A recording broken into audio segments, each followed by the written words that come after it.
Hello, everybody, and welcome. My name is Ryan. Welcome to Central Park. We're happy to continue having you join us on in-person as well as virtual programs, which allow us to bring the park to you. Besides our 45-minute longer virtual programs, we are happy to continue this weekly walk series every Wednesday at 12:30, where we bring you various areas of the park, different landscapes, different themes, and different topics. And since we've covered a lot of different landscapes and topics in the park, we're starting to get interesting with some of our ideas and themes, like this weekly walk, which is titled Spooktastic. So thank you for joining me for a weekly walk, Spooktastic, with me, Ryan, on today, October 19th, 2022. Now, as we do make our way through the park on this spooky walk, I want to thank you for helping to keep this park a safe and clean landscape by supporting us here at the Central Park Conservancy. We're the nonprofit private organization whose mission is to preserve and celebrate Central Park as a sanctuary from the pace and pressures of city life, enhancing the enjoyment and well-being of all. Now, as we explore the park today, we are, of course, using Zoom, so please feel free to let us know where you're joining us from. You can use the chat feature to do so. If you do have a question, please use the Q&A feature, and my colleague Jose will be on the back end answering any questions you might have. Last thing you'll see pop up are a few visitor polls I'll launch throughout the walk today, and once everybody has voted in those, I'll share the results and we can see what we're thinking. Now, as we make our way into the park today, we do have a pretty long route to walk, so I want to jump right into it. On our walk today, we're going to cover a few topics or ideas that might be considered spooky or a little bit scary. So as we explore the park today, we'll visit some landscapes we may have seen in the past, but hopefully share a little bit new information about them. So as we begin our walk on East 79th Street and 5th Avenue, I have a special surprise for you. We have a very interesting walk today because this is going to be the first ever weekly walk. We're actually exploring the park at nighttime, or as the park transitions into nighttime. So as we do explore today, I'm going to need you to bring something beyond just your hiking boots. I need you to bring a flashlight with us because we're going to explore the park as it gets dark. So as we start to enter the park, we already can see that dusk is starting to take over the park. And sooner or later, we are going to run into some pretty dark explorations here in the park. Luckily, we do have the lamppost to rely on, and they're going to make the park a little bit less spooky to explore during this hour, as well as help us just see around the park.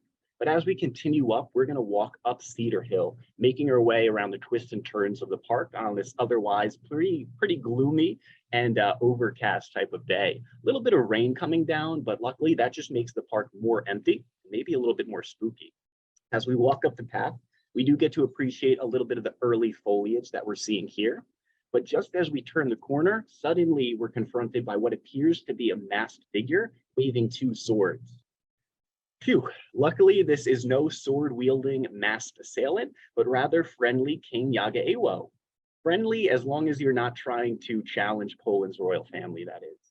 King Yagaewo is a really beautiful statue, which we can see in this photo from 2018, showing the statue during the day. A little bit easier to see than our nighttime setting right now. But King Yagaewo was the Grand Duke of Lithuania, who married into the Polish royal family and became the King of Poland.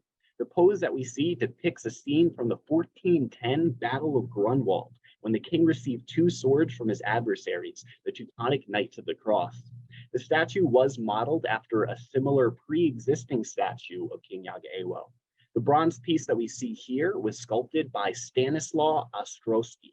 Stanislaw Ostrowski created this piece for the Polish Pavilion at the 1939 World's Fair. We can actually see a photograph here of the piece outside of the Polish Pavilion in 1939. This piece, though, does have a bit of spooky history associated with it, though, because just 6 months after the pavilion opened, the Nazis invaded Poland, destroying all symbols of Polish pride, including the original statue of Yagaewo that this one was based upon. When the fair closed in 1940, the contents of the Polish pavilion were unable to return home due to Nazi occupation. Parks Commissioner Robert Moses and Mayor Fiorello LaGuardia worked with the Polish government in exile to help find a home for the statue in New York City.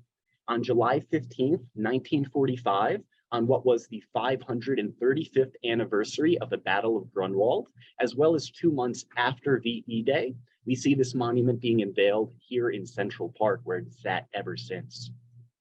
Now, this has been a favorite area for a lot of different cultural groups to come and collect. And just across from King Yagaewo, we can find the Turtle Pond Plaza, which is looking a little dark and empty right now.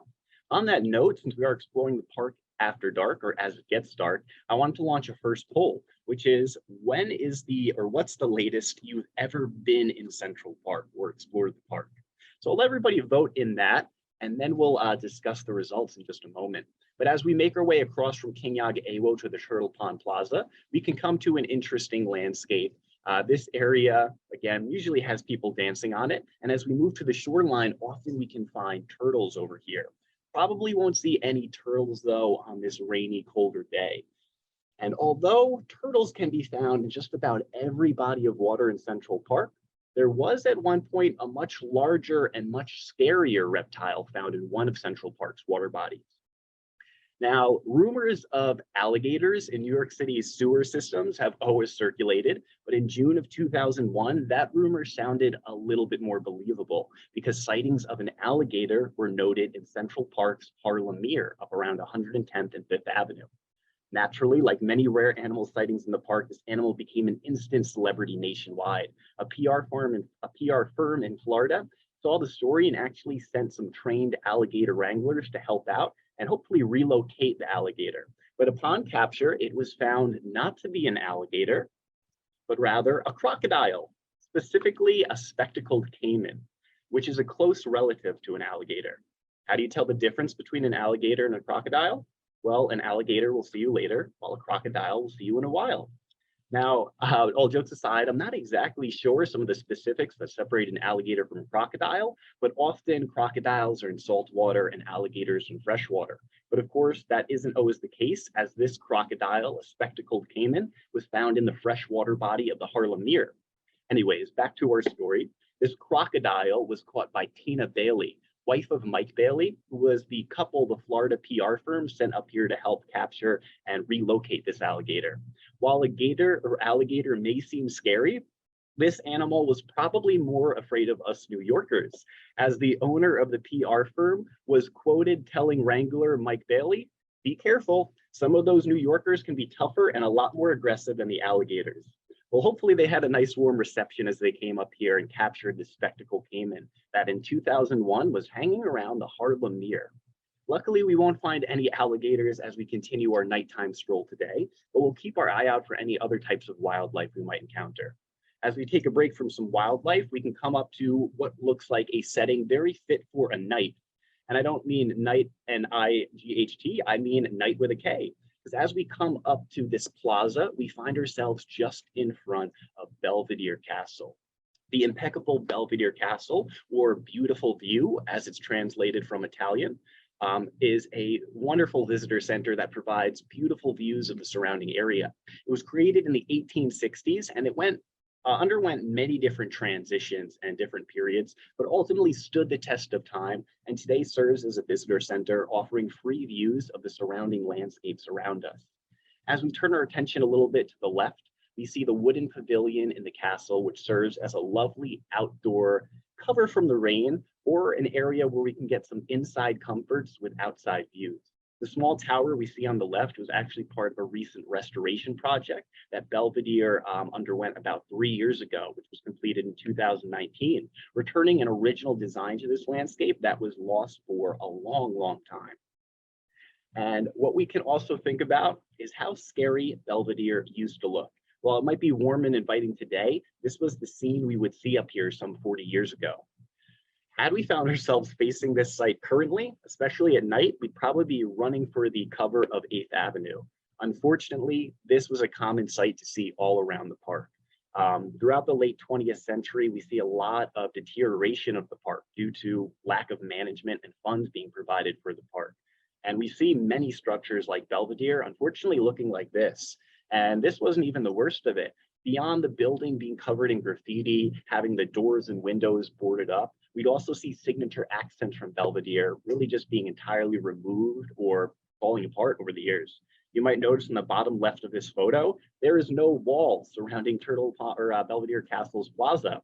That wall usually protects visitors from about a 20-foot drop down to the surrounding rocks. So very unsafe to have that missing. Beyond that, the wooden pavilion we can see on the third level of Belvedere Castle in the middle of this photo is completely missing, as that wooden structure was removed and taken away. Luckily today, we see a very different look, that wooden structure returning, as well as the tower on the pavilion just above our heads. Today it can be hard to believe that these are the same buildings, but this is just one example of the work that we've been able to do in the park over the past 4 decades. Belvedere Castle specifically has undergone 2 restorations, one in 1983 and most recently in 2019, bringing this landscape again back to its former glory. As we exit Belvedere Castle, we can start to take a brief walk through the woods in my favorite landscape, the Ramble, second largest woodland in the park. So as we continue down into the woods, it's looking a lot more like nighttime. And this will be a good spot for me to share that poll we just launched a little earlier ago, which was, when was the latest you've ever been in Central Park? Now it looks like about 40% of us have ventured into the park around 9. And then after 10 and 11, those numbers start dwindling. Anybody who's been, anybody part of the 12% of people that's visited the park at 12:59, that's pretty much the latest legal time you can be in the park, as the park does close from 1 a.m. to 6 a.m. But if you do visit and attend different events in the park, like Shakespeare in the park or some of the concerts, you might find yourselves getting out into the park at 11 or after midnight, experiencing the park during a time when not too many people get to experience it. I'll share another poll in just a little bit, but for now, we'll walk into the darkness of the Ramble. Hopefully we won't run into any spooky creatures on our wooded walk through the woods right now.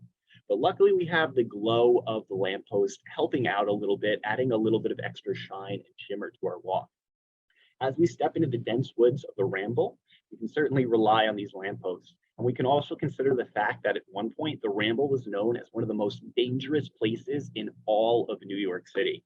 Today, this landscape and the entirety of the park has seen a dramatic decrease in crime and a heavy improvement in safety of park visitors. You see a number of different reasons for that. One simple one, the lampposts in the park work now. A project that was done in the early 80s as part of the Central Park Conservancy's restoration work, making sure we can actually see and feel safe as we enter the park. As we walk over to Oak Bridge, sometimes referred as Bankrock Bay Bridge, we can exit the Ramble and make our way along the west side of the park.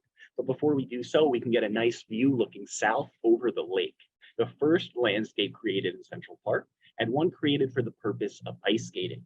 Now, while you won't find anyone skating in it today, this was once a very common sight, even at nighttime.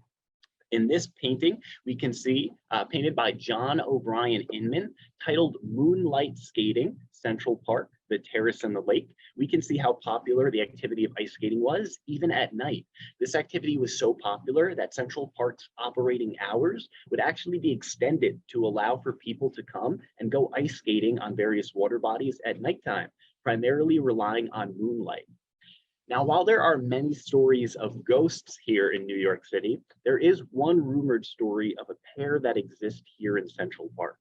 Now, while we may immediately think of a place being haunted when we think of ghosts, that may not always be true, as not all ghost counters are the same. In Central Park, it's said to actually have some rather friendly ghosts. Rumor has it that there is a pair of twins that lived in New York City during the 19th century that had a very protective father who wouldn't let the twin girls do much of anything besides come up to Central Park to go ice skating on the pond. These women were said to live a full lives and were said to die about months apart from each other in 1880. Now, rumor has it that if you visit the park during the winter months, you may just catch a glimpse of these ghostly twin women ice skating on the pond down near 59th Street and 5th Avenue, skating in their signature red and purple ensembles. Now, is this fact or fiction? Fact or fiction? I guess you'll just have to visit the park during winter time and keep an eye out along the pond. As we continue walking in the park right now, we do have some amazing simple features, really just creating a brand new effect for us in the park at night, like the simple street lights, which have a nice ominous green glow, leading us more towards the southwest side of the park. As we continue crossing the street, we'll briefly actually just exit the park for a moment so we can check out something that sits over along 8th Avenue. Making our way up and through some of these wooden structures in the park, following the lights to the outside, we can eventually find ourselves situated in front of one of the most historic buildings in all of New York City, and probably one of the best, most well-known, the Dakota Apartments. The Dakota was constructed between 1880 and 1884, commissioned by Edward Clark, the president of the Singer Sewing Machine Company. Now, the building was served as really the first high-end apartment complex in New York City during a time when apartment living had yet to become popular amongst wealthier residents. The building, designed by Henry Hardenberg, would go on to become one of the most famous buildings in New York City. Now, this building, of course, as we can see in this 19th century photo, one coming from about 1895, shows how this building was one of the first to exist up here while nothing else was really around, nothing else besides Central Park, which we can actually see represented in some of these wooden structures, much like the ones we just walked through, which are recreations of these original designs. The building's fame would lead it to be featured in several different productions, including probably most famous, a movie adaptation by the name of Rosemary's Baby, which debuted in 1968. Now, in the movie, the Dakota represents a building in which the couple lives, known as the Bramford.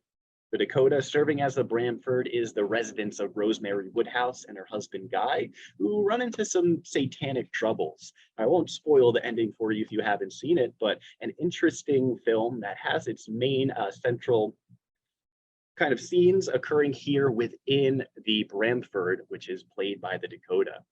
Now, as we make our way along the Dakota today, we can find some beautiful architecture along its side. The building's fame would attract a lot of not only just film productions, but also movie stars and high-profile celebrities.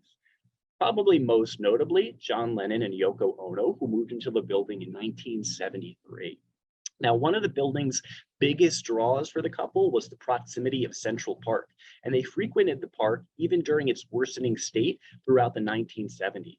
Now, unfortunately, this area also holds some dark history, as it would be the location of the assassination of John Lennon on December 8th, 1980. Unfortunately, we do see John Lennon's life coming to an end at this location, but we do see 5 years later, as we start to enter the park now, a landscape that helps to honor him, serving as an international garden of peace known as Strawberry Fields, a landscape that would open on what would have been John Lennon's 45th birthday on October 9th, 1985. As we walk into this area today, we can see a lot of different features. This garden, again, providing a living, breathing memorial to John Lennon, has a lot of interesting landscape within it. Although most people walk by a lot of the actual garden and the main features of this area, it's hard for people to miss this centerpiece, the Imagine Mosaic, created by a group of artists from Naples, Italy. Centered right here in the middle. It's actually pretty rare to see this without a bunch of people trying to take a picture. Although you might notice there's one person walking in the background. Even on a rainy night, it's hard to find Strawberry Fields empty. But as we look over the surrounding landscape, we can think about something else that's pretty eerie. Something that always comes to my mind when I visit Strawberry Fields is how the park probably played an inspiration to John Lennon and Yoko Ono, which would actually use the park for more than just wandering around, but also for filming a music video. We actually see this area of the park being used by John Lennon and Yoko Ono in November of 1980 to film the music video Woman off their album Double Fantasy. We would see them using a few locations in Central Park, including this one that would become Strawberry Fields.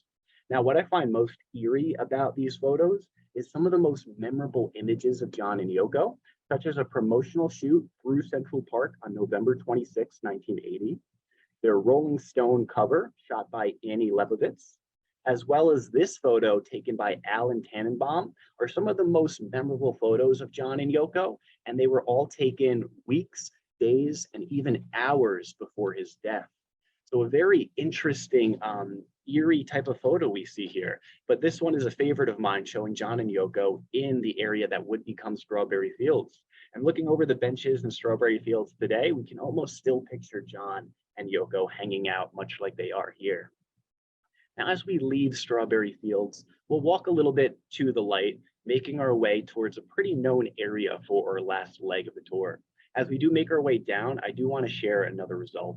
Now, of course, we've seen some pretty creepy creatures in Central Park. We just learned before there was an alligator, or rather a crocodile at one point. You may have also heard of some invasive fish like northern snakehead fishes in the park.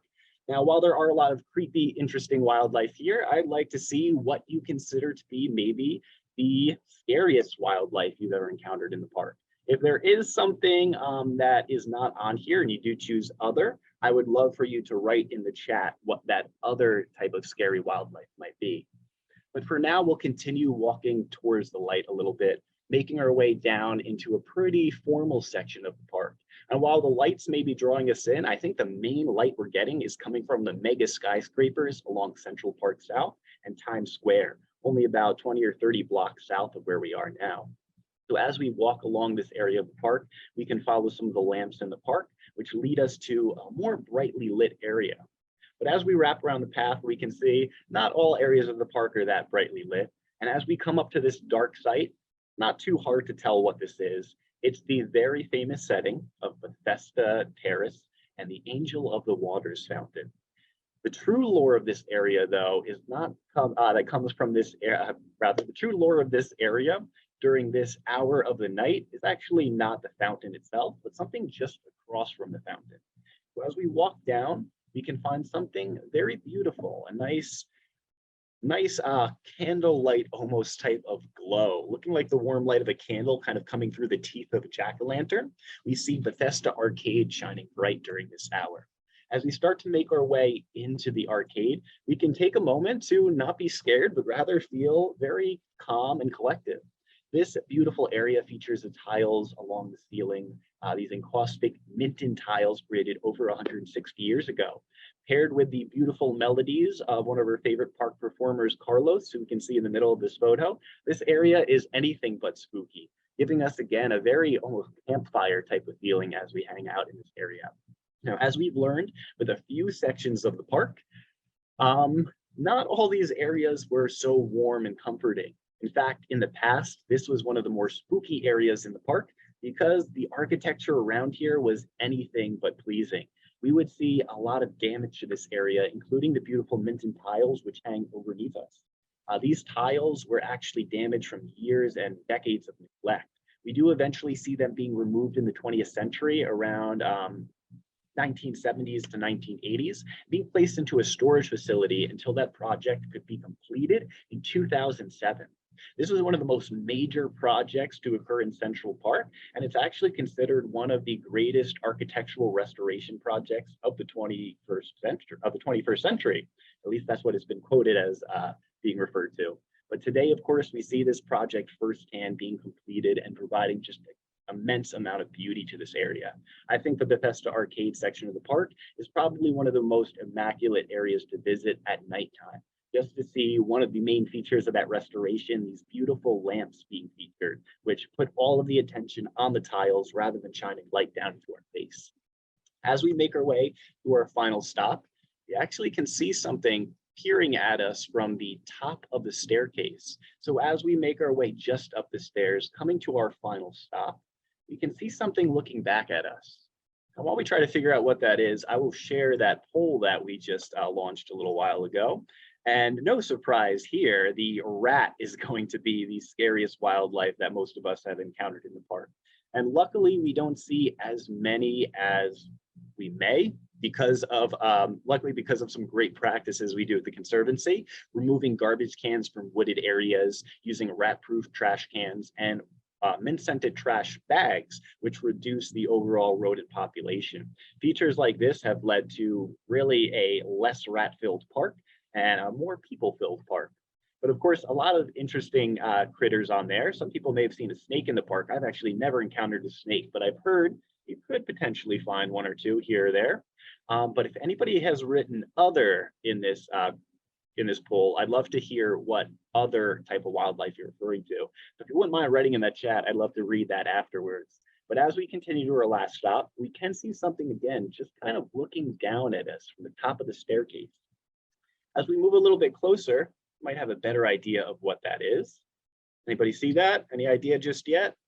Well, if you guessed a pumpkin, you're half right. Oddly enough, we find a pumpkin waiting here for us at the top of the terrace. However, it's not just a pumpkin, but rather a jack-o'-lantern.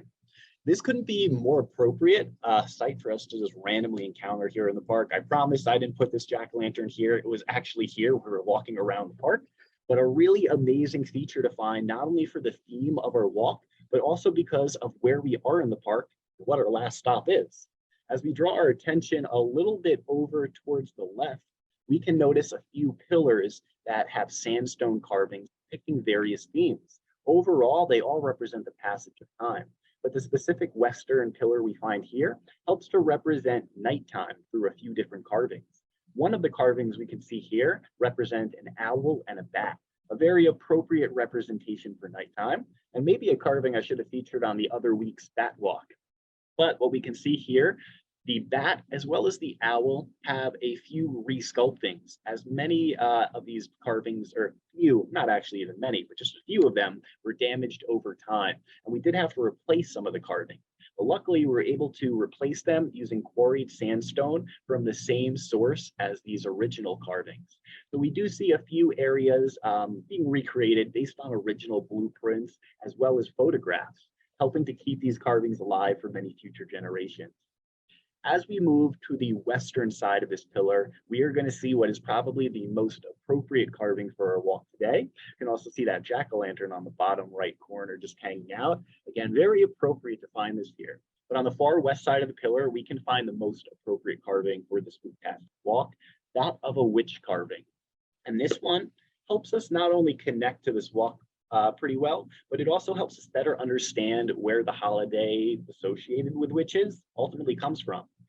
Now, in short, Halloween comes from several different cultures who over time have shaped the holiday, its aesthetic, purpose, and the traditions that we associate with it.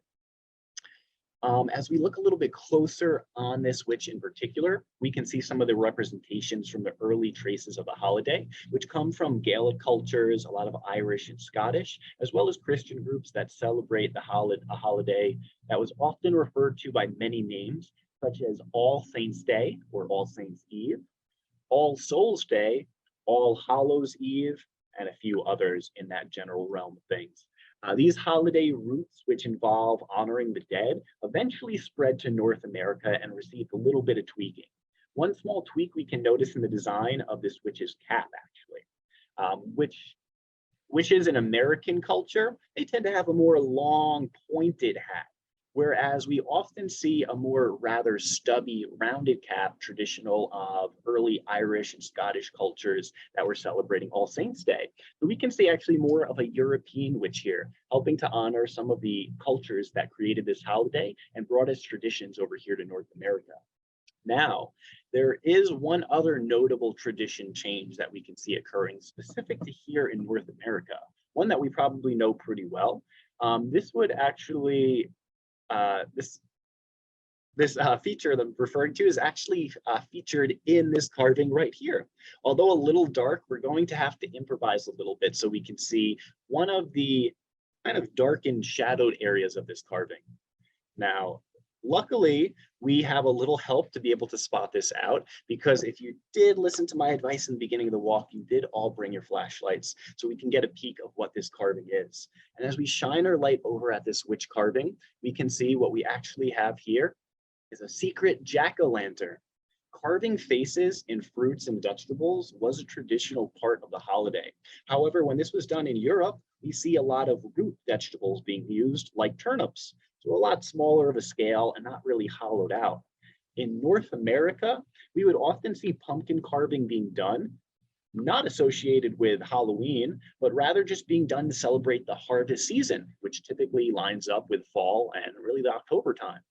Once All Saints' Eve started becoming popular here in America in the mid-19th century or mid to late 19th century, we start to see pumpkin carving, which was originally done with the harvest season, being adopted by this holiday.